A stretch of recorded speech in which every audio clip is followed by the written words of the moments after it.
আমাদের দেওয়ালে পিঠ থেকে গিয়েছে। আজ ফিলিস্তিনে ইহুদি কুত্তার বাচ্চারা যে আপনার ওই ইসরাইল এই জানোয়াররা যে মুসলমানদেরকে মারছে, বাবজি ওরা বেরেলি দেইবন্দি এ দেখে মারে নাই, তাদের অপরাধ শুধু মুসলমান ঘরে জন্ম নেওয়া, এটাই হচ্ছে অপরাধ। গত কয়েকদিন আগে বাবজি একটা খবর বেরিয়েছে, ফিলিস্তিনের বাবজি একটা যুবক ছেলেকে নয় বাচ্চা ছেলেকে ধরে নিয়ে গেছে। ওরা জায়গা জায়গা দখল করে ক্যাম্প বসিয়েছে ইসরায়েলের লোকেরা। তো সেই ছেলেটার আব্বা এসে বলছে, বাড়িতে কাঁদাকাটি করছে যে আমার বেটা নিয়ে চলে গিয়েছে। সেই লোকটা ধরলো, ক্যাম্পে যাওয়ার পর বলছে যে আমার ছেলেকে নিয়ে এসেছে, যদি আমার ছেলেকে মেরে ফেলে তাহলে আমার ছেলের লাশটা দেন, আমি নিয়ে গিয়ে একটু কবর দেব। ইহুদি কুত্তার বাচ্চা ইসরায়েলরা এই জানোয়াররা ওখানকার পুলিশে বলল, তোমার ছেলের বয়স কত? বলে ছেলের বয়স হচ্ছে 8 বছর। বলে দাঁড়াও, এখানে দাঁড়াও। ছেলের বাপ বলছে আমি দাঁড়িয়ে আছি, ছেলে ঘরে জানালা দিয়ে উকি মেরে তাকে কাঁদছে, বেটাও আমি বেটাকে নিজ চোখে দেখতে পেলাম। 8 বছর বয়স বললাম, নিজের কলিজার টুকরা সন্তানকে আমার চোখের সামনে তাজা জিন্দা অবস্থায় প্রথমে গলাটা জবাই করেনি। ছেলেটার শরীর থেকে বাপজি গোশতকে ধারালো অস্ত্র দিয়ে একদম গরুর ট্যাং যেমন ঝুলে রাখা হয়, যারা কষায় গরু জবাই করে, ট্যাংটাকে বাপজি ঝুলে রেখে যখন আপনার চাকু দিয়ে ছিলে, ছেলেটার আব্বা বলছে আমার চোখের সামনে আমার জিন্দা ছেলেকে চাকু দিয়ে বাপজি ছিলতে শুরু করলো। ছিলে ছিলে হাড় থেকে গোশতকে আলাদা করলো। ছেলে চিৎকার করতে করতে ছেলে ওখানে মারা গেল। সেই জানোয়াররা চোখের সামনে কম্পিউটারে 16 কেজি গোশত ওজন করে বস্তায় ভরে দিয়ে বলল, যা তোর ছেলেকে নিয়ে গিয়ে দাফন করগা। ভাবতে পারেন মুসলিমদের পরিস্থিতি কোথায় গিয়ে দাঁড়িয়েছে। আর আমরা কেন আজকে বেরিলি দেবন্দি, আজ ফারাজে হানাফি নিয়ে কেন আমরা আজকে ঝামেলা করব? ভাই আমরা সকলেই কলমাওয়ালা ভাই। আজ আমরা যাকে দেখবো যে ইনি মুসলিম, সে নাভির উপরে হাত বাঁধুক নিচে বাঁধুক, এসব ঝামেলা করার এখন আর সময় নাই।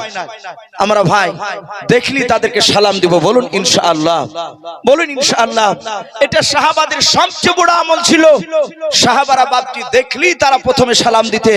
আল্লাহর নবী জনাবে মুহাম্মদ রাসূলুল্লাহ সাল্লাল্লাহু তাআলা আলাইহি ওয়াসাল্লাম মসজিদে নববীতে বসা সাহাবাদেরকে নিয়ে বয়ান করছিলেন। আর সালমান বলেন আমি যাচ্ছিলাম, আমার আগে উরাইকা সেই সাহাবা যাচ্ছিলেন, উনি হঠাৎ করে বসে পড়লেন।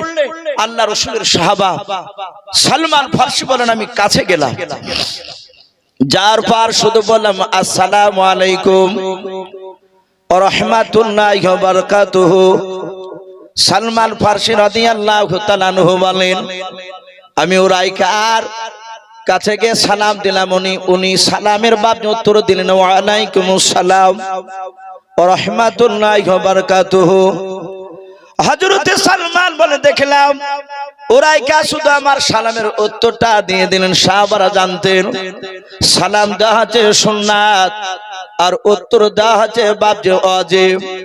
সালাম শোনার পর যদি আপনি উত্তর না দেন আপনার বড় ধরনের গুনাহ হয়ে যাবে, কারণ আপনি ওয়াজিবকে ছেড়ে দিলেন। আল্লাহর নবীজির সাহাবা উরাইকা বাপজি সালামের উত্তর খানা দেওয়ার পর আর কোনো কথা বলেন না, চুপচাপ তিনি বসে আছেন। সালমান ফারসি রাদিয়াল্লাহু তাআলা আনহু বাবা উরাইকার হাত দুখানা ধরে বলেন ভাই উরাইকা তোমার কি হলো? রাস্তায় যেতে যেতে কেন হঠাৎ করে কেন তুমি বসে মরলা বললাও? হযরত উরাইকা বাপজি কোনো কথা বলেন নাই। আল্লাহ রাসূলের সাহাবা সালমান ফারসির দিকে বাবা ফেলফাল করে চেয়ে আছেন। আবার সালমান ফারসি রাদিয়াল্লাহু তাআলা আনহু বলেন ভাই তুমি কেন আমার দিকে চেয়ে আছো, কেন কথা বলো নাই? বলো রে ভাই তোমার কি পেটে ব্যথা হলো নাকি বলাও? হযরত সালমান ফারসি রাদিয়াল্লাহু তাআলা আনহু বাপজি কয়েকবার বাপজি কথা বললেন। সালমানের কথায় বাপজি উরাইকা উত্তর দিলেন লাও। সালমান ফারসি রাদিয়াল্লাহু তাআলা আনহু সোজা বাবা উরাইকাকে রেখে দিয়ে সোজা মসজিদে নববীর দিকে দৌড়ে চলে গেলেন। আল্লাহর নবী জনাবে মুহাম্মদ রাসূলুল্লাহ সাল্লাল্লাহু তাআলা আলাইহি ওয়াসাল্লাম দরদে নবীর কাছে গিয়ে সালাম দিলেন, আসসালামু আলাইকা ইয়া রাসূলুল্লাহ ইয়া হাবিবাল্লাহ। আল্লাহর নবীজি সালামের উত্তর দেওয়ার পর বললেন, সালমান, ওগো সালমান ফারসি কেন তুমি আমার কাছে দৌড়ে এসেছিলে বললাম। হযরত সালমান বলেন, নবী আপনার দরবারে আমি আর আরেকজন সাহাবা উরাইকা আসতেছিলাম। নবী গো প্রায় 50 থেকে 60 হাত দূরে ছিলাম। নবী আপনার দরবারে তখন আসতে পেরেছিলাম না। আমি পেছনে ছিলাম, আমার সামনে উরাইকা ছিল। ও নবীজি উরাইকাকে দেখলাম রাস্তা যেতে যেতে হঠাৎ করে তিনি বসে পড়লেন। ওগো আল্লাহ দরুদ নবী, আমি উরাইকার কাছে গিয়ে সালাম দিলাম। আমি কয়েকবার বললাম, ভাই তোমার কি হয়েছে বলো। নবী আমি লক্ষ্য করে দেখলাম উরাইকা শুধু সালামের উত্তর দিয়ে আর কোনো কথা বলেন নাই।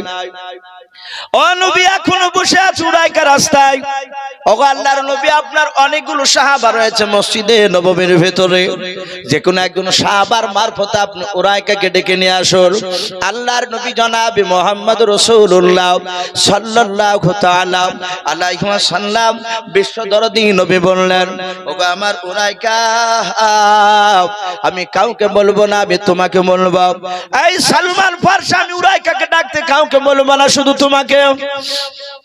যা তুমি কি হযরত উরাইকাকে গিয়ে বলে গা রাসূলুল্লাহ ডাক নিয়েছে। বলে হুজুর আমি কয়েকবার কথা বললাম, কোনো কথা বলে নাই। নবী বলেন, সাহাবা একবার গিয়ে বলবা তোমার বিশ্ব নবীজি ডাক দিয়েছে, দেখবা উরাইকার বসে থাকতে পারবে না। আল্লাহর নবীর সাহাবা সালমান ফারসি রাদিয়াল্লাহু তাআলা আনহু বাপজি দৌড়ে চলে গেলেন।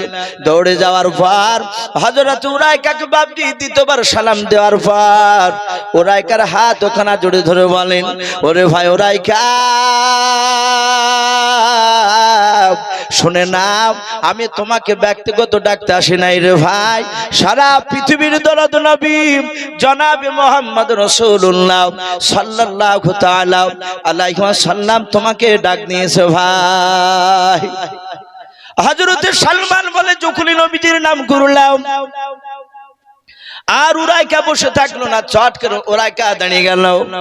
দাঁড়িয়ে যাওয়ার পর বলেন, ভাই সালমান নবী আমার মসজিদে নববীতে আছে না বাড়িতে আছে? বলে মসজিদে নববীতে বসাও। সালমান বলে, দেখলাম উরাইকা আগে আগে দৌড়ে যায়।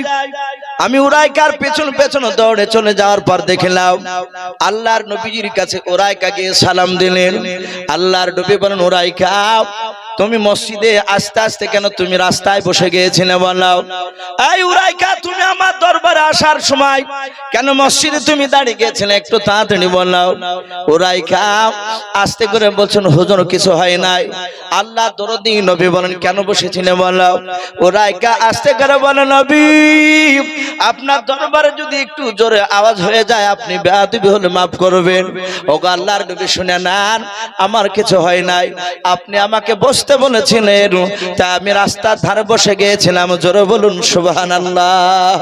বলেন আরে তাকবীর। হযরত সাহাবা নবীজি সালমান ফারসি নাই উরাইকাকে বলেন, এই উরাইকা এই তোমার আমার দরবারে আসতে গিয়ে কি হয়েছিল? উরাইকা বলছেন, হুজুর আমার কিছু হয় না। বলে তাহলে তুমি রাস্তাতে কেন বসে গিয়েছিলে বলো। উরাইকা বলছেন, হুজুর আপনি আমাকে বসতে বলেছিলেন, আপনি তো বসতে বললেন, তাই আমি বসে গিয়েছিলাম। আল্লাহ রাসূল বললেন, আমি তো জানি না, আমি তো জানতাম না যে তুমি আমার দরবারে আসছিলে, তুমি রাস্তায় ছিলে। আমাদের আকীদা আল্লাহ রাসূল সাল্লাল্লাহু তাআলা আলাইহি ওয়াসাল্লাম কি গায়েবের খবর দিতে পারতেন? কথা বল, পারতেন না। আসমান জমিনের ভিতরে একমাত্র গায়েবের খবর আমার আল্লাহ জানেন। বলুন আলহামদুলিল্লাহ। নবী জানতেন না? হ্যাঁ নবী অতটাই জানতেন যতটা আল্লাহ তার সম্রাট জিবরিল আলাইহিস সালামের মারফতে রাসূলুল্লাহকে জানাতে, তার বাইরে না।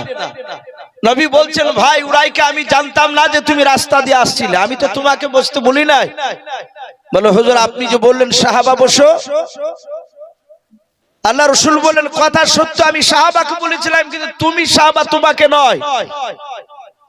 মসজিদে নয় বাপজি, জালসায় দেখবেন অনেক সময় মানুষ উঠা বসা করে। অনেক বক্তারা আমরা সময়তে বলি, এই ভাই উঠছেন কেন, বসেন। বলে না অনেকে, আল্লাহ রসুলের সাহাবার মধ্যে থেকে একজন সাহাবা একটু দাঁড়িয়েছিলেন ওই মসজিদে নববীতে। আর আল্লাহর নবী বলেন, এই সাহাবা বসো। নবী মসজিদের ভিতরকার সাহাবাকে বসতে বলেছেন। আর রসুলের গলার আওয়াজ ওই 50 থেকে 60 হাত দূরে উড়াইকা ছিলেন। ওনার করুণ কোহরে গিয়ে বাপজি পৌঁছে গিয়েছে কানে। আর সাদা হাতে উনি ওই জায়গায় বসে গিয়েছিলেন। বলুন সুবহানাল্লাহ। একটু বাপজি রাত্রিবেলায় বিছানায় গিয়ে শোবার সময় বালিশে মাথা দিয়ে একটু কথাটা সমীক্ষা করবেন, চিন্তা করবেন যে রসুলের সাহাবা উরাইকারা তাহলে কতটা নবীকে মানতে, রসুলের সাহাবারা কতটা রসুলের কথাকে মানতে। যারা নবীর সুন্নাতের কথার উপর আমল করেছিলেন ভাই, তারাই কামিয়াব হয়েছে, তারাই জান্নাতি সাহাবা। আল্লাহ রাসূল সাল্লাল্লাহু তাআলা আলাইহি ওয়াসাল্লামের সাহাবার নামের পরে রাদিয়াল্লাহু তাআলা আনহু বলে না। ওয়া নবী হুরায়রা তা ক্বালা নবী সাল্লাল্লাহু তাআলা আলাইহি ওয়াসাল্লাম আবু বকর সিদ্দিক রাদিয়াল্লাহু তাআলা আনহু। এই যে রাদিয়াল্লাহু তাআলা আনহু, এটা আপনি আমি মরে গেলে বলা যাবে? বলা যাবে না। সাহাবাদের শানে বাপ যেটা বলা হয়, তাদের নামের শেষে তারাই এত নবীর সুন্নাতকে মানতে। তাই সাহাবাদের নামটা বাপজি রাদিয়াল্লাহু তাআলা আনহু। ওখানে আরো কিছু লোক ছিল মক্কা নগরে মদিনাতে, যারা রাসূলকে মানে নাই, তারা কাফের ছিল। এখনো তাই, এখনো বাপজি যারা রাসূলের সুন্নাতের উপর আমল করবে না তারা বেঈমান। নবীর কথাকে যারা মানবে না তারা এখনো কাফির হবে, যদি রাসূলের কথার উপর যদি ঈমান আনতে পারে।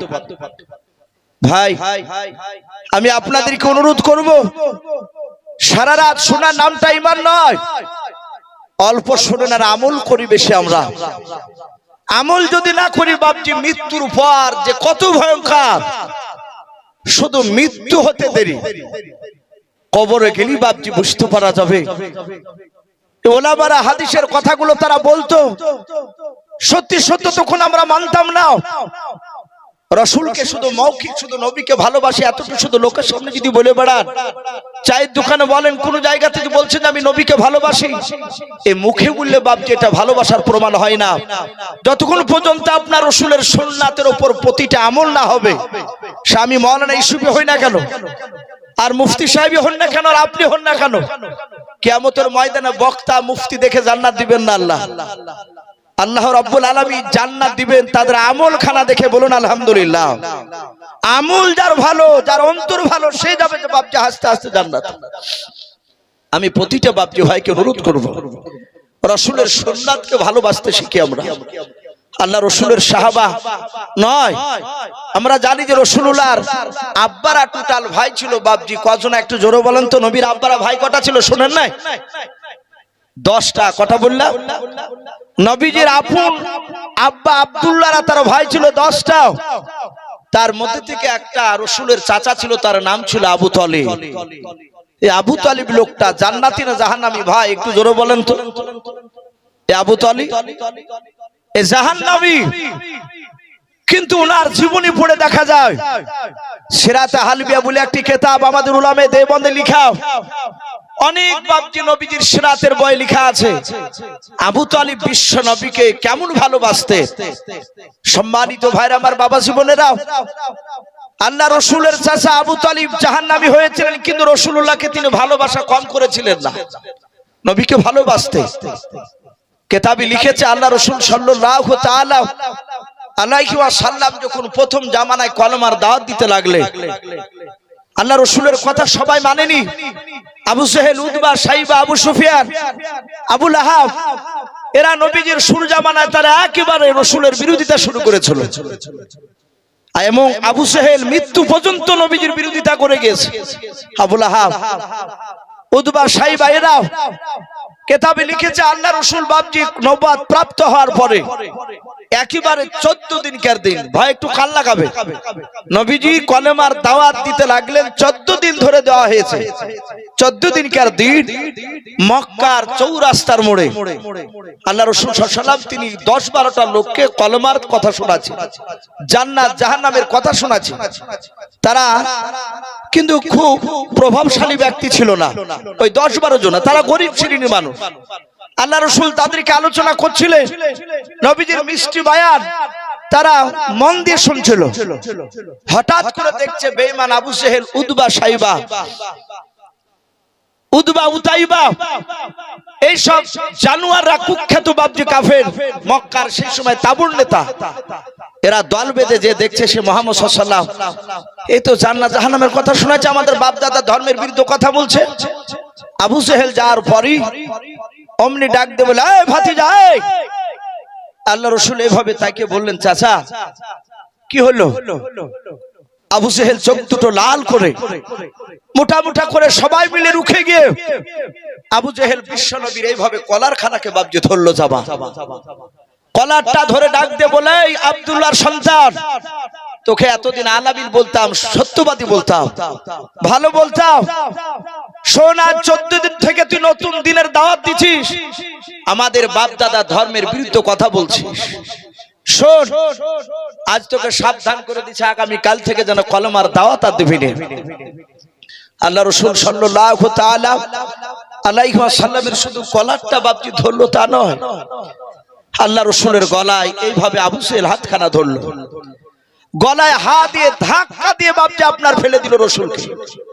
আহারে, যে রাসূল দুনিয়ার বুকে বাপজি রাস্তা দিয়ে, যে রাস্তাটা দিয়ে একবার হাঁটতে, শামাইলে তিরমিজি শরীফে এসেছে, নবী আমার একবার যে রাস্তা দিয়ে হাঁটতে, ওই রাস্তায় 14 দিন ধরে না হাঁটলে ওই রাস্তাতে নবত নবত খুশবু পাওয়া যেত। বলুন সুবহানাল্লাহ।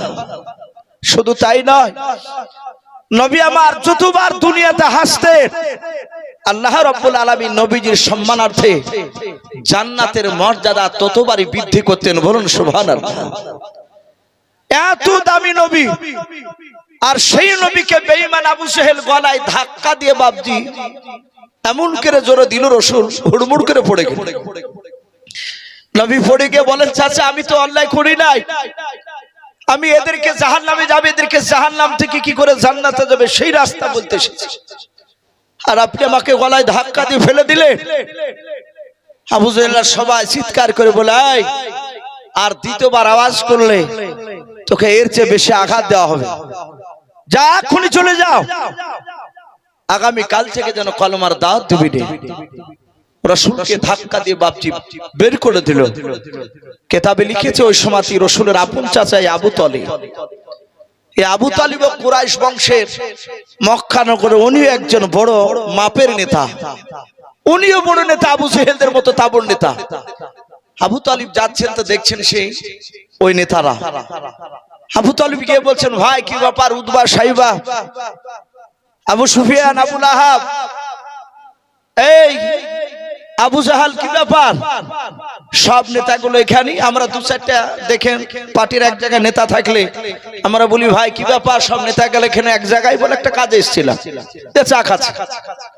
আবু জেহেলের পাশ থেকে উতবা বলল, আমরা এখানে ঘুরতে এসেছিলাম। আবু জেহেলের মনটা চরম ভারী। রাসূলের চাচা আবু তালিব বলল, ভাতিজা নয়, এই ভাই, এই আবু জেহেল, তোমার মনটা ভারী কেন?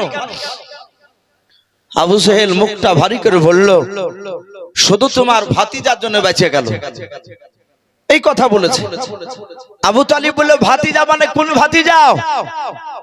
বলে, আবু তালিব, তুমি এখানে কলা করছো, তুমি জানো না তোমার ভাতিজা মুহাম্মদ সাল্লাল্লাহু আলাইহি ওয়াসাল্লাম আব্দুল্লাহর ছেলে আজ 14 দিন থেকে আমাদের বাপ দাদার বিরুদ্ধে কথা বলছে, এই মক্কা নগরে এসেছিল, এখানে ওকে গলায় ধাক্কা দিয়ে বের করে দিয়েছে শুধু তোমার ভাতিজার জন্য, নালে ওখানে মারতে মারতে শেষ করে দিতাম এই জায়গায়। আবু তালিবকে বলল, তোমার ভাতিজাকে আজ রাতে গিয়ে বারণ করে দিও, যদি আগামী কাল থেকে কলমার দাওয়াত না দেওয়া বন্ধ করে, আমাদের বাপ দাদা ধর্মের বিরুদ্ধে কথা যদি বলে, তাহলে আমরা তোমার ভাতিজাকে মারতে বাধ্য হব, এ জাহাতে মারবো বলেছে। আর আবু তালিবের চোখ যে অমনি বাপ যে পানি ঝরতে লাগলো, পানি চলে আসলো। আমার বিশ্ব নবীজির চাচা আবু তালিব বলল, ভাই কিছু মনে করো না, আমি আব্দুল্লাহকে দেখেছি।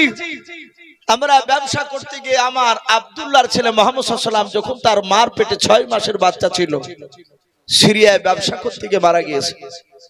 হে আবু জেহেল, শুনে নাও, 6 বছর বয়সে সে মুহাম্মদ সাল্লাল্লাহু আলাইহি ওয়াসাল্লাম মা হারিয়ে ফেলেছে, বাপের আদর পায়নি। 8 বছর বয়সে আমার আব্বা জান আব্দুল মুত্তালিব মুহাম্মদ সাল্লাল্লাহু আলাইহি ওয়াসাল্লামের আপন দাদা, তিনি ইন্তেকাল করেছেন।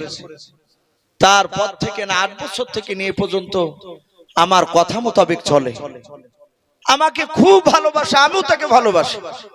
আমি আজকে রাত্রিবেলায় গিয়ে বারণ করব, আশা করি আগামী কাল থেকে আমার বাপ দাদা ধর্মের বিরুদ্ধে কথা বলবে না। ভাই আবু জেহেল, আমার উপরও তো রাগ করো না, আমি তো মুহাম্মদ সাল্লাল্লাহু আলাইহি ওয়াসাল্লামের কথাকে মানি না। ও আমার ভাতিজা হতে পারে, কিন্তু ও যে আমাকে শ্রদ্ধা করে, আমাকে যা ভক্তি করে, আশা করি রাত্রিবেলা বারণ করলে সে আর ওই কথা মনে হয় যে আর বলবে না।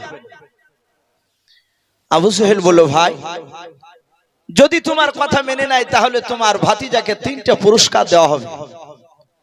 বলে কি কি পুরস্কার? বলে 1 নাম্বার পুরস্কার দেওয়া হবে, গোটা আরবের মধ্যে সবচেয়ে উচ্চ সম্মানের অধিকার করা হবে তাকে। 2 নাম্বার 200টা উট দেওয়া হবে। এই আবু তালিব, তোমার ভাতিজা মক্কার সবচেয়ে বড় খাজুর বাগানটা, যেটা চাইবে যে বাগানটা, ফ্রিতে তাকে দেওয়ার ব্যবস্থা করে দেব। এই 3টে জিনিস পেলে তোমার ভাতিজার আর কিছু দরকার আছে? বলে না, এটাই যথেষ্ট, আর অভাব আসবে না আর জীবনে। আবু তালিব চলে গেল। আল্লাহ রাসূল ওইদিকে কলেমার দাওয়াত দিয়ে নবীজি বাড়ি এসেছে। আবু তালিব 8 বছর থেকে নবীকে নিয়ে, 8 বছর বয়স থেকে নিয়ে রাসূলের 25 বছর বয়সে আমরা জানি খাদিজার সাথে বিয়ে হয়েছিল। কথা সত্য না মিথ্যা বলে?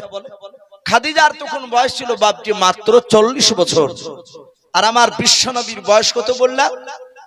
25 বছর। এই 25 বছর, 8 বছর থেকে নিয়ে 25 বছর পর্যন্ত খাদিজার বিয়ে হওয়ার দিন পর্যন্ত আবু তালিব বলেন, আমরা 2 বাব্বাটাতে একসঙ্গে খাবার খেতে বসতাম, একটা বাসনে, আল্লাহ রাসূলকে নিয়ে একই বাসনে খাবার খেতাম। তাবলীগ ভাইরা আসে না আপনাদের তাবলীগ জামা, এক একটা খানচায় দেখেন বড় বড় বাসনে 3-4 জনা করে বসে। কিছু মানুষের মুখে দাঁতে বাবজি ছিদল ভরা থাকে, তাও আমির সাহেবরা লজ্জা করে না, অনেকে কাছে ডাকে। এখন আবার কিছু কিছু তাবলীগ ভাই যাচ্ছে, রাগ করবেন না, তাবলীগকে আমিও শ্রদ্ধা করি, ভালোবাসি। এই তাবলীগ জামাতের কিছু লোক আবার গিয়ে আলাদা করে ব্যাগে করে থালি নিয়ে যাচ্ছে, ওদিকে একসাথে বাসন খাচ্ছে 3-4 জন, আর ওদিকে 2 জনায় আলাদা করে খাচ্ছে এক একটা বাসন। বলো ভাই কি ব্যাপার? বলো ভাই আমার রুচে না, এক জায়গায় বসে রুচছে না। হে তাবলীগ কাজে লাগবে, কথা বলেন ওদের। অথচ নবী বলেছেন, এক মুসলমানের 8 আর এক মুসলমানের জন্য শেফা শুরু। বলুন আলহামদুলিল্লাহ। ওষুধ শুরু। আমাদের হুজুরদেরকে দেখেছি, আমরাও খেয়েছি, হুজুর আমাদেরকে নিয়ে খা। আপনি পরীক্ষা করবেন মুফতি সাহেবদের সাথে যে একটু বসে দেখবেন, আপনার দিককে আর 8কে চাইনি নিয়ে চাইতে খাবে। জানে যে এক মুসলমানের 8 আর এক মুসলমান খালে সুখ থেকে বাপজি ভালো হয়, ওষুধে কাজে লেগেছে, শেফা বলা হয়েছে। আল্লাহ রাসূলের বাপজি চাচা আবু তালিব বাড়ি থেকে তার বিবিকে বলল, বিবি একটা বাসনের 2 জনার খাবার সাজাও। আবু তালিবের বিবি বলল, বহুদিন তো একসঙ্গে 2 জনায় খাও নাই, আজকে হঠাৎ করে ব্যাপারটা কি? বলে ব্যাপার আছে, আমার ভাতিজাকে ডাকবো, ভাতিজাকে ডেকে খাওয়াবো। আল্লাহর নবী জনাবে মুহাম্মদ রাসূলুল্লাহ সাল্লাল্লাহু তাআলা আলাইহি ওয়াসাল্লাম নবীজি আবু তালিবের পাশের ঘরে আছেন। আবু তালিবের স্ত্রী বাপজি বাসনে খাবার যখন সাজিয়ে নিয়ে গিয়ে যখন দিয়ে দিলেন, আল্লাহর নবীজির চাচা আবু তালিব ডাক দিয়ে বলেন, গো ভাতিজা কাছে এসো। আল্লাহর নবীজি কাছে গিয়ে বলেন, চাচা যে ডাকলেন? বলে হ্যাঁ। আল্লাহ রাসূলের বাপজি চাচা আবু তালিব আল্লাহর নবীকে বাপজি খাবারের বাসনের কাছে বসতে বলে, নবী বসে বললেন। 2 জনাই চাচা ভাতিজা পাশাপাশি সামনাসামনি বসে আছেন, মাঝখানে থাল, খাবারের বাপজি বাসনখানা রাখা আছে। আল্লাহর নবীর চাচা আবু তালিব মনে মনে চিন্তা করেছেন, মহল্লা নবীজের চেহারার দিকে আবু তালিব তাকানোর পর চোখ দিয়ে বাপ যে পানি টলমল করেছে। মনে মনে চিন্তা করেছেন, আরে আমার ভাতিজাকে বেঈমান আবু জেহেলরা মারতে চেয়েছে। আমার বিশ্বনবী বলেন, চাচা আবু তালিব মনে মনে ভাবছেন, আল্লাহ আমার ভাতিজাকে যদি আগে যদি বলি দে খাবার খাওয়ার আগে ওই মক্কার আবু জেহেলের লোকেরা আবু জেহেল তোমাকে মারতে চেয়েছে।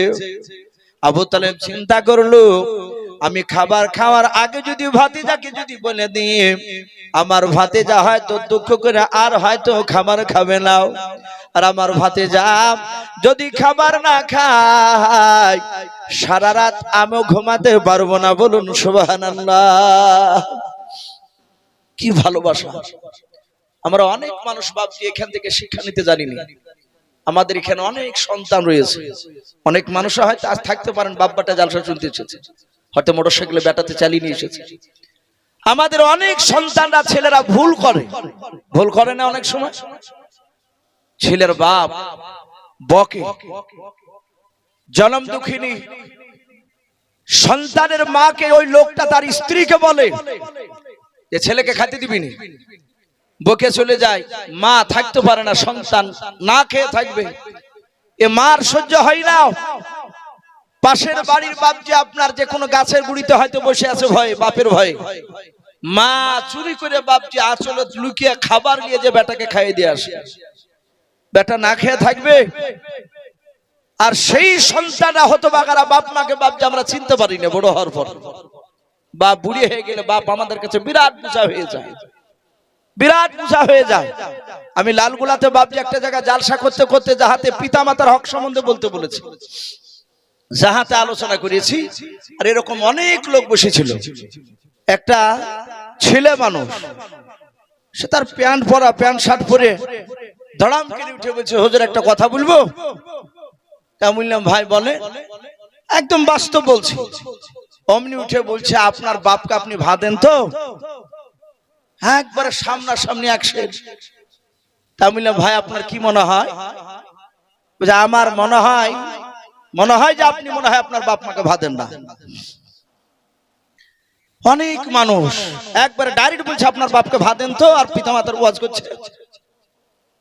আমি বললাম, ভাই আমার বাড়ি তো সে দৌলতাবাদ ঘাসিপুর, এসেছি লালগোলায়। আপনি তো আমার বাড়ির খবর জানেন না। আপনি আমাকে এতটুকু দেখছেন, মাথায় একটা রুমাল পাগড়ি বাঁধা আছে, এইভাবেই বলছি। আর এই গোল জামা গায়ে দিয়ে আছি। হয়তো ধারণা করতে পারেন বুজুর্গ, কিন্তু আপনি আমাকে বুজুর্গ এটা ভাবছেন না, ভাবারও দরকার নাই। ওই দেখেন সামনে গাড়ি আছে, দেখেন আমার ভাই বসে আছে গাড়িতে, ওটা আমার আপন নিজের ছোট ভাই, একই মায়ের পেট থেকে বাড়াচ্ছে, এইভাবে বলছি।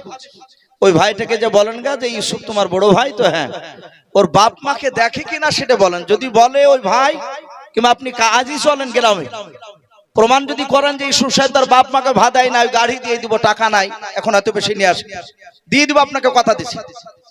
স্টেজ থেকে সব বাপজি অনেক লোকই থামতে বললো, বলে হুজুর ওয়াজ করে ঘরে গেলাম। উনি সাথে হাতে গেলেন, যায় ভদ্রলোক আমাকে যে লোকের সামনে এরকম কথা বলেছে, আমি বুঝতে পেরেছি ও খুব রাগে কথাটা বলেছে।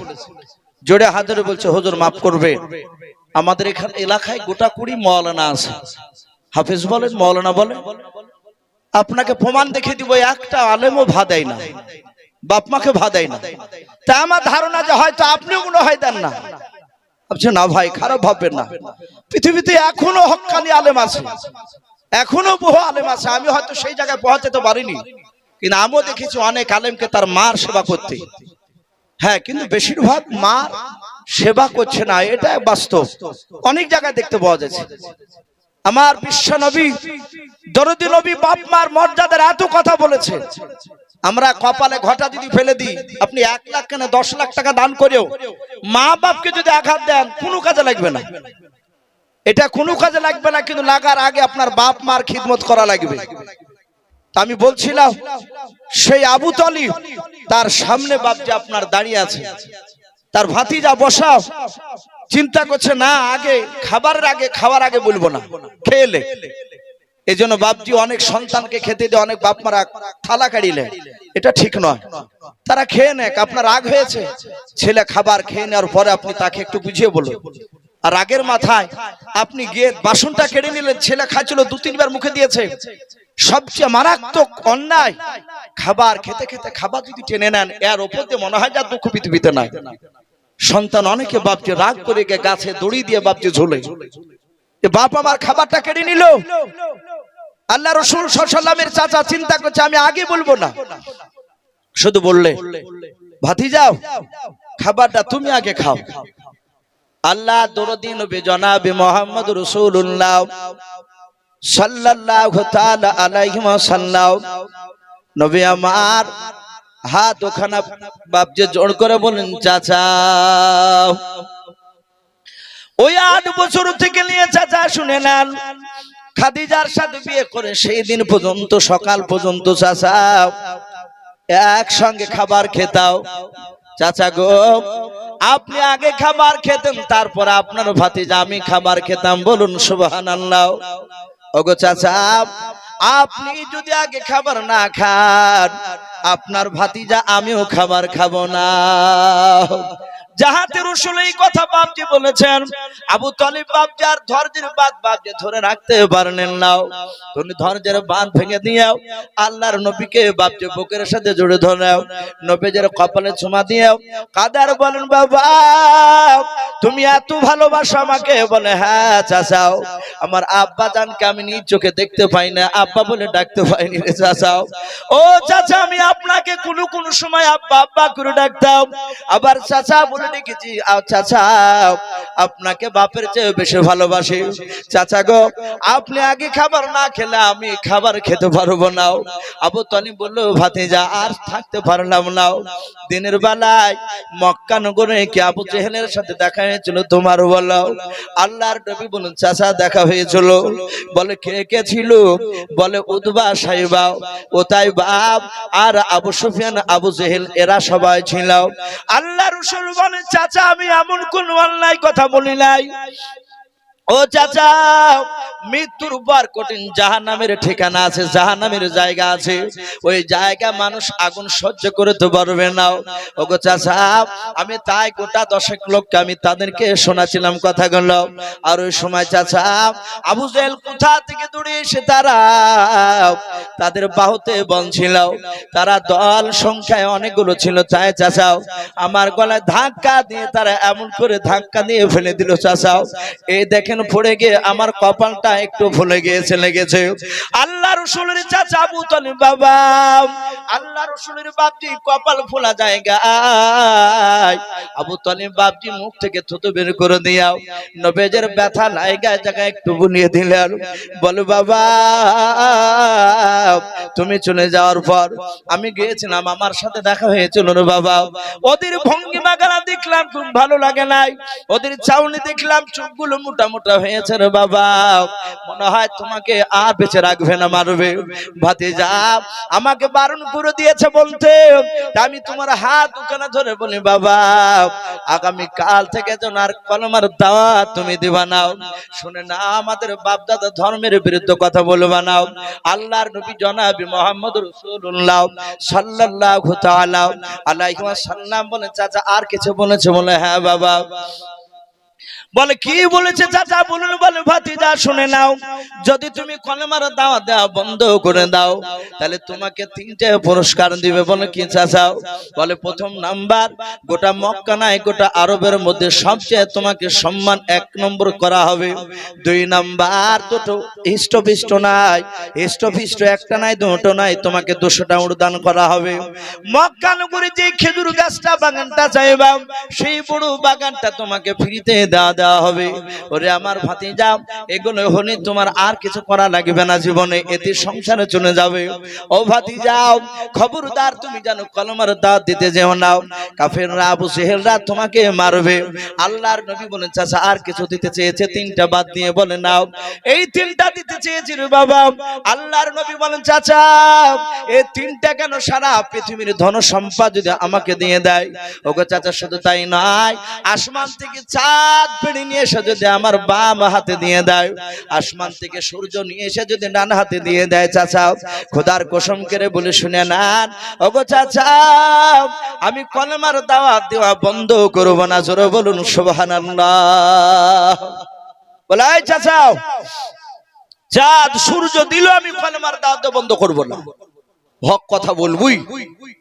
জাহাতে রাসূলুল্লাহ জোরে তাকিদ দিয়ে কথা বলেছে। আর ওইদিকে বাপজি হযরতে এই আবু তালিব রাসূলের আপন চাচা, তার চোখ দুটো কুখের মতো লাল হয়ে গেল। কাঁদছিল, নবীকে মারবে শুনে অমনি চোখ দুটো লাল করে বলছে, এই ভাতিজা, তাহলে তুমি কলেমার দাওয়াত দেওয়া বন্ধ করবে না? বলে চাচা না, আমি কলেমার দাওয়াত দেবই, আমাকে রাহমাতুল আলামিন নবী করে পাঠিয়েছে।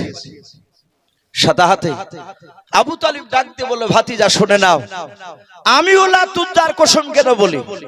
ওই সময় কাফেররা সবচেয়ে বড় দেবতা লাত উজ্জাকে ডাকতো। ডাক দিয়ে আবু তালিব বলছেন, এই ভাতিজা, আমিও লাত উজ্জার কসম কেন বলি, শুনে নাও, আমার কণ্ঠে জান থাকাকালীন পর্যন্ত তোমার শরীরে মক্কার কোন লোক ফুলের একটা ছিটকে ফেলতে পারবে না। জোরে বলুন সুবহানাল্লাহ। ভাবতে পারে রাসূলের চাচা বিশ্ব নবীকে বাপটি কতটা ভালোবাসতে।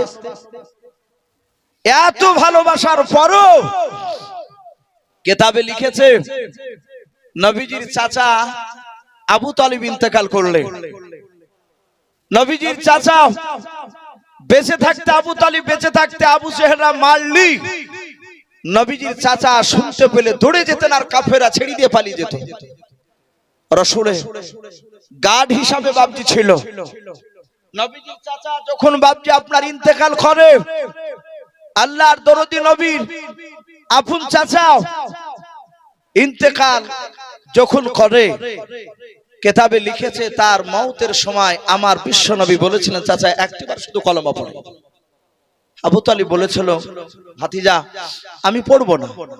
আর এখানেও কিতাবে লিখেছে বাপজি আবু জেহেলের লোকেরা রাত দিন 24 ঘন্টা 2 লোক মৃত্যুর কিছুদিন আগ থেকে আবু তালিবের তার বিছানাতে 2টা লোক বসে রাখত, যেন মুহাম্মদ সাল্লাল্লাহু আলাইহি ওয়াসাল্লামের কথা শুনে যেন কলমা না পড়ে। ওই যখনই রাসূল কলমার কথা বলতে, আর আবু জেহেলের ওই লোক দুটো বলতে, খবরদার আবু তালিব ভাই, তুমি নেতা, এই সময় যেন খবরদার পড়ো না, তাহলে আমাদের বংশের মর্যাদা নষ্ট হয়ে যাবে। আবু তালিব বলতো, ও সব চিন্তা করিস না, আমি পাগলা হই না। ভাতিজার কথা মেনে নিল।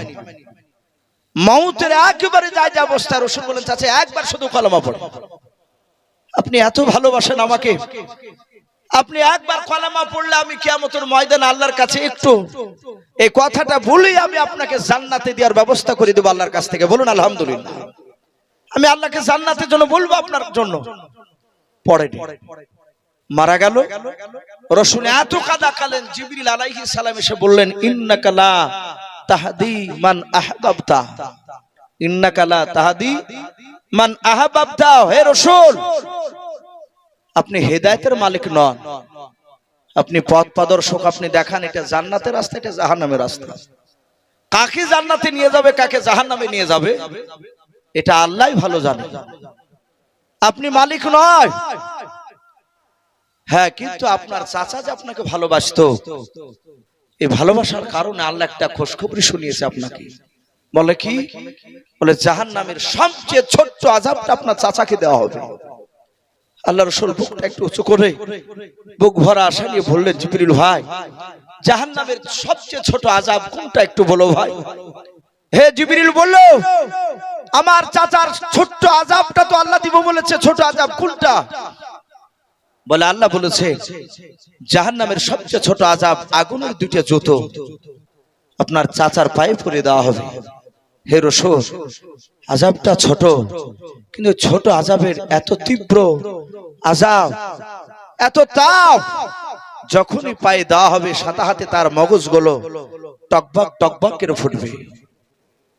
ভাই, ওগো বাপ, ও পর্দার আড়ালের মা বোনেরা, জাহান্নামের যদি ছোট আযাবটা যদি এত ভয়ঙ্কর হয়, আর সব বড় বড় আযাবগুলো কত ভয়ঙ্কর হবে। সম্মানিত ভাইরা আমার, বাবা জীবনেরাও, তা আমি আপনাদেরকে অনুরোধ করব, আপনাদের সকলকে একটু অনুরোধ করব, ভাই আল্লাহ রসুলের সুন্নাতের উপর একটু আমল করি, একটু সুন্নাতের উপর আমল করি। আবু তালিব রসুলকে মহব্বত করেছিল, কিন্তু নবীজির সুন্নাতকে মানে নাই, নবীর সুন্নাতকে মানে নাই। আজ আমরা যদি বাপজি রসুলের সুন্নাতের উপর আমল যদি না করি, আজ জান্নাত যাওয়া যাবে না ভাই। অনেক কথা আসছে চোখের সামনে বাপজি বলার, অনেকে হয়তো রাগ করবে। আজ নামাজ পড়ছে বাপজি, আমাদের সুন্নাতি পোশাক আমাদের নাই। অনেক মানুষ দেখতে পাওয়া যায় সামনে নামাজ পড়ছে, পেছনে বাপজি যারা নামাজ পড়ে অনেকে নামাজই হয় না, প্যান্ট শার্ট পরে, অনেকে গেঞ্জি পরে, পাঞ্জাবি পড়তে চাই না। যদি আবার নামাজের জন্য যদি বলা হয় ভাই পাঞ্জাবি পরে আসেন, তা বাবা ইমামের বিরুদ্ধে লেগে যায়। সেই যায় যখন যায়, কিছু লোক দেখেন গেঞ্জি পরে গেলে, প্যান্ট পরে গেলে তার ভিতর থেকে যেগুলো ঢাকা ফরজ সেগুলো বাপজি দেখতে পাওয়া যায়। এ আমরা সুন্নাত মোতাবিক আমল করি নাই। তাই প্রতিটা বাপজি ভাইকে বলবো, রসুল যেভাবে খুশি হতে, সাহাবারা যেভাবে চলেছিলেন সেই দিকে একটু লক্ষ্য রাখি, না হলে জাহান্নামের আগুন খুব কঠিন। আমরা জানি আল্লাহ রসুল সাল্লাল্লাহু তাআলা আলাইহি ওয়াসাল্লামের সাহাবারা তারা কাঁদতেন। আমরা জানি হযরত মা খাদিজাতুল কুবরা রাদিয়াল্লাহু তাআলা আনহা তিনি জান্নাতি না জাহান্নামী? ভাই একটু জোরে কথা বলুন তো। খাদিজা জান্নাতি, অথচ বাপজি এত বড় দামি আল্লাহ রসুল দুনিয়ার বুকে আল্লাহর তরফ থেকে বাপজি 10 জনকে জান্নাতের খুশখবরি শুনিয়েছিলেন। তার মধ্যে খাদিজাতুল কুবরা কিতাবে লিখেছে আল্লাহ রসুল সাল্লাল্লাহু তাআলা আলাইহি ওয়াসাল্লাম মসজিদে নববীতে বাপজি নয়, বাড়ি থেকে, খাদিজার বাড়ি থেকে আরেকটা মসজিদে গিয়ে নামাজ পড়ছে। আল্লাহ রসুল সাল্লাল্লাহু তাআলা আলাইহি ওয়াসাল্লাম মেরাজে গিয়ে বাপজি জান্নাত জাহান্নাম যে দেখে এসেছিলেন। অনেক ঘটনা আছে, মেরাজের ওদিকে আমি যাব না।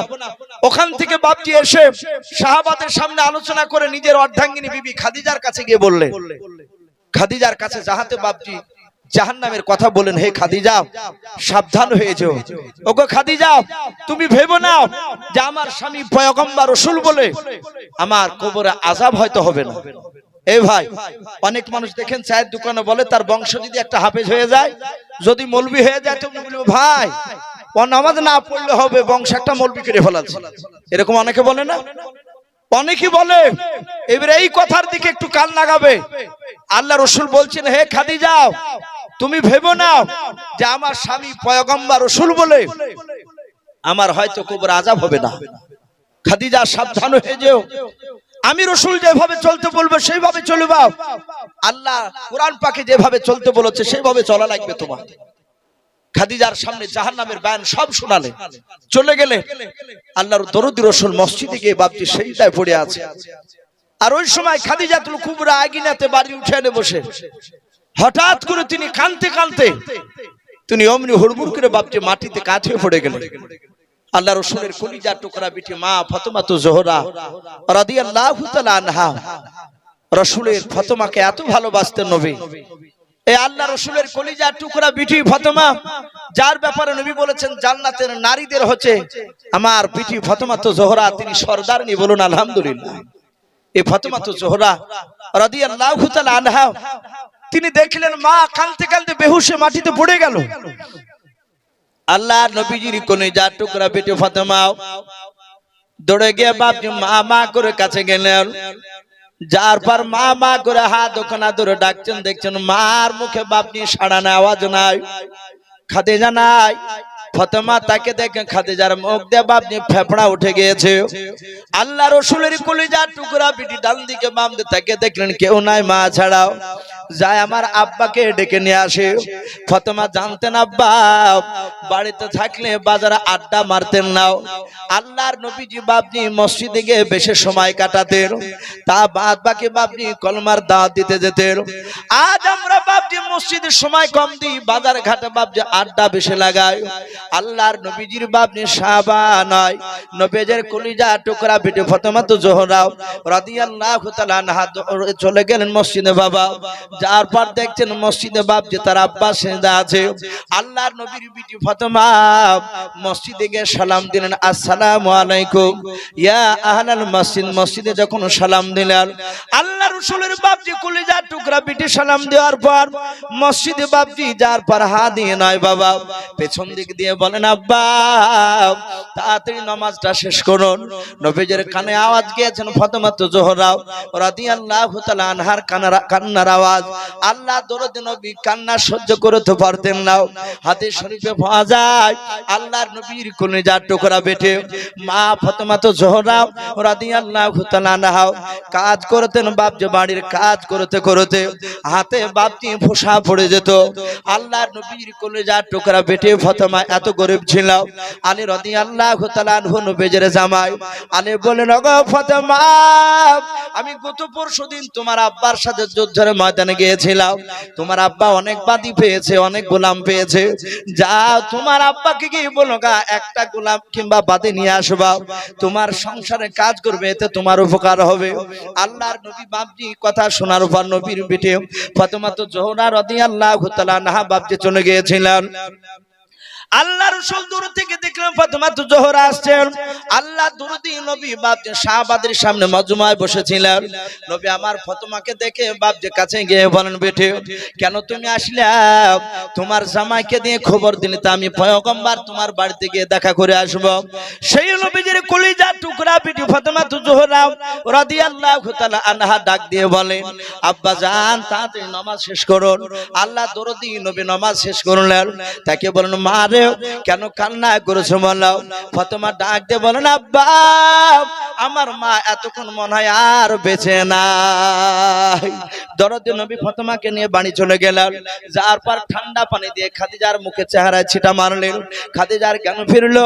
আল্লাহর দরদি নবী ডাক দিয়ে বলে, ফাতেমা নাই খাদিজাও বলো তোমার কি হয়েছিল, কেন কান্না করতে করতে বেহুশ হয়ে গিয়েছিল বলো। খাদিজা কাদার বলে, নবী আমার এমন কিছু হয় না গো নবী, শুনে না আপনি বলেছেন কবর কোন খুব ভয়ঙ্কর কঠিন জায়গা, যে কবর নাজাত পেয়ে যাবে সে সব জায়গায় নাজাত পেয়ে যাবে। ওগো আল্লাহর নবী যে এই যে আপনার জীবদ্দশা আপনি জিন্দা অবস্থায় আমি বিপদে পড়েছি, আপনি দৌড়ে এসে আমার পাশে এসে বসে গিয়েছেন। আপনি আমাকে জিজ্ঞাসা করছেন খাদিজা কি হলো? ও নবী যে আপনার আগে যদি আমার ইন্তেকাল হয়ে যায় বলুন আপনি কি করবেন? বিশ্ব নবী বলুন, খাদিজা তোমার যদি আমার আগে ইন্তেকাল হয়ে যায় যেমন ভাবে মানুষদেরকে দাফন করে ওইভাবে তোমাকে দাফন করব। আল্লাহর নবীজির কলিজার টুকরা বিটি নয় মা ফাতেমা জোহরা রাদিয়াল্লাহু তাআলা আনহার জন্ম দক্ষিণে মা খাদিজা নবীর হাত দুখানা ধরে বলে, নবী ও নবীজি শুনে নেন আপনার আগে যদি ইন্তেকাল হয়ে যায় নবী আপনার বুকে শুনেছি কবরে নাকি তিনটা প্রশ্ন করা হবে, মান রব্বুকা মান নবিয়ুকা মা দীনুকা। ওগো নবী শুনে নেন ওই তিনটা প্রশ্ন যারা উত্তর দিতে পারবে তাদের কবরটা নাজাত হয়ে যাবে, জাহান্নাম থেকে পরিত্রাণ পেয়ে যাবে, কবরটা জান্নাতের টুকরা হয়ে যাবে। ওগো আল্লাহর নবী শুনে নেন যখন আপনি আমাকে দাফন করে আসবেন ও নবী হয়তো দুজন ফেরেশতা তারা চিনতে পারবে না ইনি খাদিজাতুল কুবরা, ইনি বিশ্ব নবী অর্ধাঙ্গিনী ভেবে। ওগো আল্লাহর নবী যে আমি তিনটা প্রশ্ন উত্তর যদি না দিতে পারি নবী তাহলে আমি জাহান্নামের আগুন সহ্য করতে পারবো না। আল্লাহ রাসূল বলেন, ওরে খাদিজা তুমি কেঁদো না, আমি পয়গম্বর রাসূল তোমার কাছে কথা দিলাম, আমি শুনে না তোমার সুন্নাত দেখেছি এমন ভাবে আমার সুন্নাতকে মানো, যেমন ভাবে আল্লাহর বিধানকে তুমি মানো। ওরে আমার খাদিজা আমার ধারণা কোন ফেরেশতা তোমার সাথে বেয়াদবি করবে না। খাদিজা আর কেঁদো না, ও খাদিজা আর কান্না সহ্য করতে পারি না। খাদিজা বলছেন হুজুর আমি কান্না বন্ধ করব আমার তিনটা যদি শর্ত বেঁধে না। বলে কি বলো? বলে নবী আমার ইন্তেকাল করে গেলে আপনি যে আমার জন্য কাফন পরাবেন। বলে হ্যাঁ, যদি কাফন পরান সেই কাফন পরানোর আগে হে রাসূল আপনি কথা দেন আপনার শরীরে পাঞ্জাবির এক টুকরা ছিট কিংবা যে চাদরটা আপনি ব্যবহার করেন ওই চাদরের এক টুকরা ছিট আপনি আমার কাফনের ভিতর ভরে দিবেন কেনা। রাসূল কাঁদতে কাঁদতে বলেন, খাদিজা আমি রাজি আছি। ও খাদিজা দুই নাম্বার বললো। খাদিজা বলে হুজুর আপনার আগে যদি আমার ইন্তেকাল হয়ে যায় নিশ্চয় কবর কাটবেন আপনি আমাকে দাফন করার জন্য। বলে হ্যাঁ। হে রাসূল আপনি বলুন আমাকে কবরে রাখার পূর্বে আমি আমাকে যে কবরটা রাখবেন সে কবর আপনি নেবে, আপনার পবিত্র হাত মোবারক খানা বরকতময় হাত উখানা দুই কবর, ওই কবরের চারিদিকে আপনি হাত বুলাবেন কিনা বলুন। আল্লাহ রাসূল বলেন খাদিজা আমি এটাও রাজি আছি। ভাই আমার বলার উদ্দেশ্য যে খাদিজাতুল কুবরা যার ব্যাপারে জান্নাতের খুশখবরি আল্লাহ নিজে দিয়েছেন, খাদিজা জান্নাতে। আবার আল্লাহ রাব্বুল আলামিন জিবরিলের মারফতে খাদিজাকে সালামও পাঠিয়েছিলেন। এত বড় দামি নারী হওয়ার পরও কবরের আযাব শুনে রাসূলের মুখ থেকে বাপজি তিনি অঝর নয়নে কাঁদতেন, মাঝে মাঝে বেহুশ হয়ে পড়ে যেতেন। আজ আমরা কেউ গ্যারান্টি দিতে পারবো না ভাই, সব আমরা নট গ্যারান্টি বান। আমরা সবাই জাহান্নামী। যদি আমাদের যা কাজ, আমাদের যা ব্যবহার, আমরা যে বাপজি যেভাবে চলছে, আমাদের মনে হয় না যে আমরা জান্নাত পাবো। আশা আছে কথা বলে আমাদের আমলে বাপজি আল্লাহ যদি একটিবার যদি দেখে, শুধু এতটুকু কথা যদি আল্লাহ কিয়ামতের ময়দানে বলে বান্দা বল কি করে এসেছিস, এতটুকু কথা বলে আমার মনে হয় না যে আমরা সেদিন বাপজি জান্নাত দিতে পারবো। তাই ভাই এখানে অনেক বাপজি ভাই রয়েছে, আপনারা জানেন মসজিদের উন্নতি কল্পে বাপজি জালসা অনেকে দিয়েছেন, কিন্তু মাওলানা এনামুল সাহেব বাপজি আমার বলেছেন এখানে লাস্ট পর্যন্ত এখানকার মানুষ দেয়, আর আমি নিজে থেকে বাপজি ঘর থেকে শুনছিলাম 2 কুইন্টাল রড পর্যন্ত 1 লক্ষ টাকা এই যে মানুষ এখানে দিচ্ছে, তাহলে নিশ্চয়ই এলাকার মানুষ বাপজি দান দিতে ভালোবাসে, দান করে। তাই আমি প্রতিটা বাপজি ভাইকে বলবো ভাই বেশিক্ষণ কষ্ট দিব না, যেহেতু আপনাদের সামনে আরেকজন প্রধান বক্তা আমার পরই উনি আসবেন, হয়তো আর কিছুক্ষণ পরে চলে আসবে। এখানে অনেক বাপজি ভাই রয়েছেন, ভাই কার আব্বা, কার মা, কার দাদা দাদি, কার নানা নানি, অনেকের বাপজি চলে গেছে, কার কলিজার টুকরা বিটি, কার কলিজার টুকরা বেটা বাপজি চলে গেছে, দুনিয়ার বুক থেকে চলে গেছে।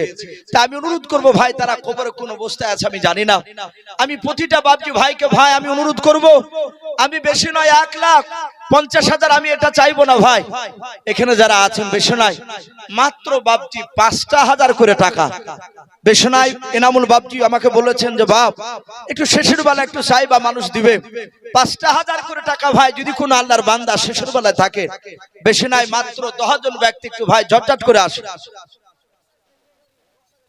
সুবহানাল্লাহ। প্রাক্তন এই মাদ্রাসা সেক্রেটারি সাহেব ভাই, আমি ভাবলাম যে মনে হয় আমার শ্বশুর সব আদায় করে নিয়ে চলে গেছে মোটাগুলো, তা আমি সেই হিসাব করে 5,000 চেয়েছি। প্রাক্তন সেক্রেটারি সাহেব উনি বলছেন আমি 1 নয় 5 নয় আমি 10,000 টাকার দাতা। বলুন মারহাবা।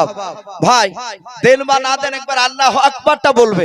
আল্লাহ বলছেন কোন বান্দা যখন আল্লাহু আকবার বলে তখন আমি এত খুশি হয়ে যাই, তার পূর্বেকার গুনাহগুলো আমি maaf করে দিই। বলুন সুবহানাল্লাহ। বলেন নারে তাকবীর। প্রাক্তন সেক্রেটারি সাহেব মাদ্রাসার নাম কি? গোকুল চকবাড়ি। ওনার নাম কি?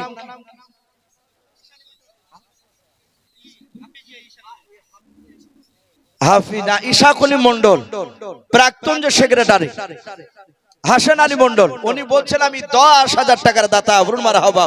আল্লাহ তার 10,000 টাকার দানকে আল্লাহ কবুল করুন, তার আত্মীয় স্বজন কবর আযাবকে maaf করুন। আয় আল্লাহ তুমি তার ঈমানটা হযরত আবু বকর সিদ্দিক রাদিয়াল্লাহু তাআলা আনহুর মতো বানিয়ে দাও। বলুন আল্লাহুম্মা আমিন। ভাই যখন 10,000 দিলেন আমি 5,000 করে 10টা চেয়েছি, আর 10,000 করে ভাই একটু 5টা মানুষ আসি ভাই। ইসলামের খুঁটি আমরা জানি 5টা, একটা হয়েছে ভাই একটু ঝটঝট করে বলি ভাই, দেরি করবেন না গো মা বোন, মা বোনেরা। আমি দেখেছি, আমি পেছনে বসছিলাম, আমার শ্বশুর মশাইয়ের হাতে দেখলাম 5 করে 10,000 টাকা নয় 12,000 টাকা দিয়েছেন তারা মা বিটিতে। এখানে অনেক মা বিটি রয়েছে, আমি আপনাদের অনুরোধ করবো আপনারা একটু মসজিদ বানানোর জন্য কিছু দেন। সুবহানাল্লাহ। বলেন নারে তাকবীর। এই শফিকুল ইসলাম নামে দেখো বান্দা কোথায় যে ছিল, আল্লাহর নাম শুনে দেখো 10,000 টাকা দিলাম, যার সাথে যে নিয়াতে করিয়াছে দান, দানকে কবুল করো তুমি সুবহান। অগবারি দোয়া করি অগপাক বাণী মিজানেতে নেকির পাল্লা করে দিও ভাই। আল্লাহুম্মা আমিন। নারে তাকবীর। ভাই দুজন হয়েছে ভাই একটু আসি। মাশাআল্লাহ। ভাই দেখেন আব্দুর রশিদ সাহেব উনিও বলছেন আমি এক টলি ইটের দাতা, বলুন মারহাবা, বলেন আরে তাকবীর। আল্লাহ তার এক টলি ইটকে আল্লাহ তুমি কবুল করে নিয়ে আল্লাহ তুমি তার রুজি রোজগারে বরকত দাও, তার আত্মীয় স্বজন কবর আযাবকে maaf করে দাও, বলুন আল্লাহুম্মা আমিন। ভাই একটু তাড়াতাড়ি আসো ভাই।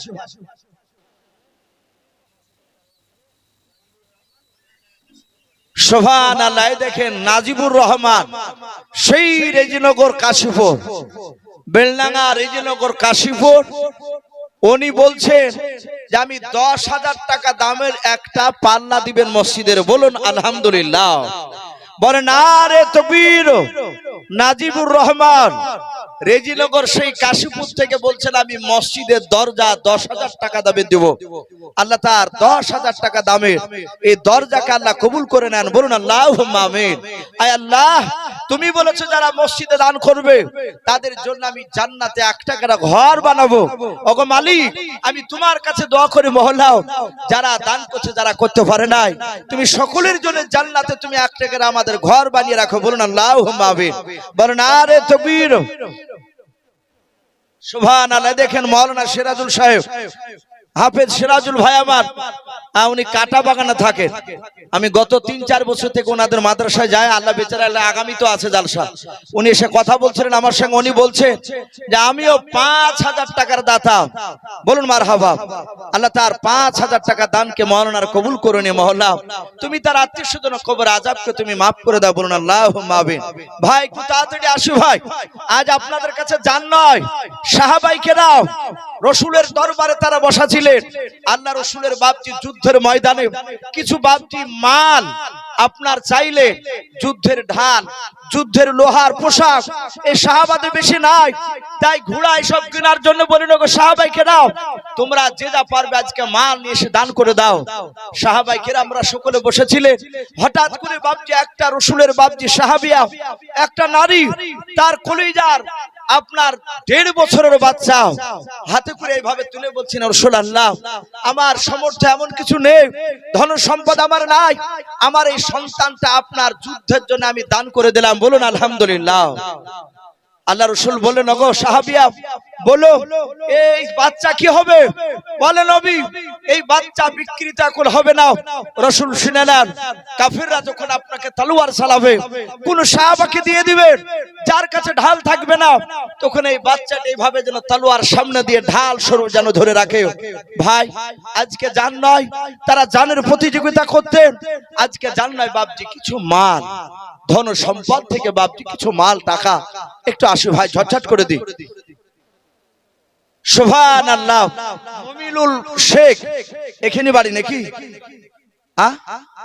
এই মাওলানা সাহেবের বড় ভাই মুমিনুল ইসলাম উনিও বলছেন আমি 1 কুইন্টাল রড, বলুন মারহাবা, বলেন আরে তাকবীর। আল্লাহ তাআলা 1 কুইন্টাল রডকে আল্লাহ কবুল করুন, বলুন আল্লাহুম্মা আমিন। আয় আল্লাহ রড দিয়ে যেমন ছাদকে টনটনি করে ধরে রাখে, ওগো মাওলা তুমিও সেই মুমিনুল ইসলামের ঈমানটা তুমি রডের মতো মজবুত করে দাও, বলুন আল্লাহুম্মা আমিন। ভাই একটু আসি ভাই, আল্লাহ বলেছেন আমা খলাকনাকুম আজওয়াজা। সুবহানাল্লাহ। মাঠপাড়া রফিকুল শাহ বলেন আরে তাকবীর। মাঠপাড়া রফিকুল শাহ উনিও বলছেন 1 টলি ইট, বলুন মারহাবা। মাঠপাড়া রফিকুল শাহ নামে দেখো বান্দা কোথায় যে ছিলাও, আল্লাহ নাম শুনে দেখো 1 টলি ইট দিয়া গেল। ওগো বাড়ি দোয়া করি ওগো পাক রব্বানা জান্নাতে খেলায় তুমি আঙ্গুর বেদানা, আল্লাহুম্মা আমিন। আরে তাকবীর। ভাই একটু তাড়াতাড়ি আসি।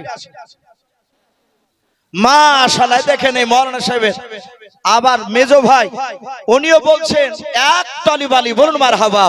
আয় আল্লাহ বালির দানাতে যত দানা রয়েছে বালি এক একটা দানার বিনিময়ে ও মাওলা তুমি 5 লক্ষের উপর বেশি করে তুমি নেকি লিখে দাও, বলুন আল্লাহুম্মা আমিন। আল্লাহ তুমি তার আত্মীয় স্বজন কবর আযাবকে maaf করে দাও, বলুন আল্লাহুম্মা আমিন।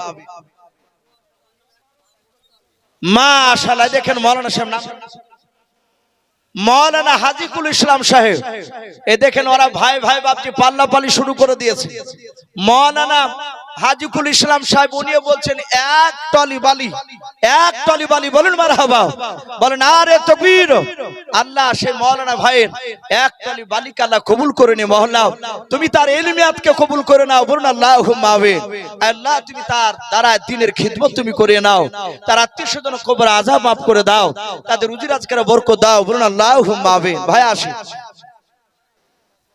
এই দেখেন মাওলানা সাহেবের, হাজিকুল মাওলানা সাহেবের ছোট ভাই উনি বলছেন 5 বস্তা সিমেন্ট প্রায় 2000 টাকার উপরে দাও, আল্লাহ তার 5 বস্তা সিমেন্টের দানকে আল্লাহ কবুল করুন, বলুন আল্লাহুম্মা আমিন। সুবহানাল্লাহ। গোয়াশ বাড়ি সুফেরা বিবি মা আমার পর্দার আড়াল থেকে এসে বলছেন 5 বস্তা সিমেন্টের বস্তা দান করেছে, আল্লাহ তুমি তার দানকে কবুল করে নিও, আল্লাহ তুমি সেই সুফেরা মায়ের দানটাকে মহল্লা তুমি কবুল করে নিয়ে তার ঈমানটা হযরত মা ফাতেমা জোহরা রাদিয়াল্লাহু তাআলা আনহার মতো বানিয়ে দাও, বলুন আল্লাহুম্মা আমিন। ভাই আসি কালু ভাই আবার উনিও বলছেন 5 বস্তা সিমেন্টের দাতা, বলুন মারহাবা, আল্লাহ তার দানকে কবুল করুন। ভাই আমরা কেউ খালি হাতে যাব না ইনশাআল্লাহ। ইমানদার আপনার কলা গাছের মতো, কলা গাছকে যত কাটবে তত কলা গাছ তেউর ছাড়ে বের হয়।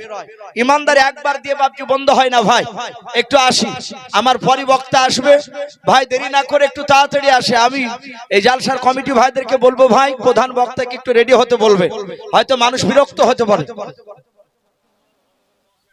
শামসুল মন্ডল হজে যাবেন সামনে, হ্যাঁ আল্লাহ আপনার হজকে কবুল করুন, বলুন আল্লাহুম্মা আমিন। উনি 10 বস্তা সিমেন্টের দাতা, বলুন মারহাবা, বলেন আরে তাকবীর। ভাই দেরি না করে একটু তাড়াতাড়ি আসো ভাই।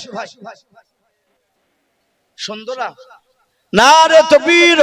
এ সুন্দরা বিবি নামে দেখো মা আমার কোথায় যে ছিলাম, পর্দা না হতে দেখো তো বস্তা মসজিদ বানাবো বলে সিমেন্ট নিয়ে গেল, যার সাথে যে নিয়াতে গুণই আছে দান, দানকে কবুল করো তুমি সুবহান।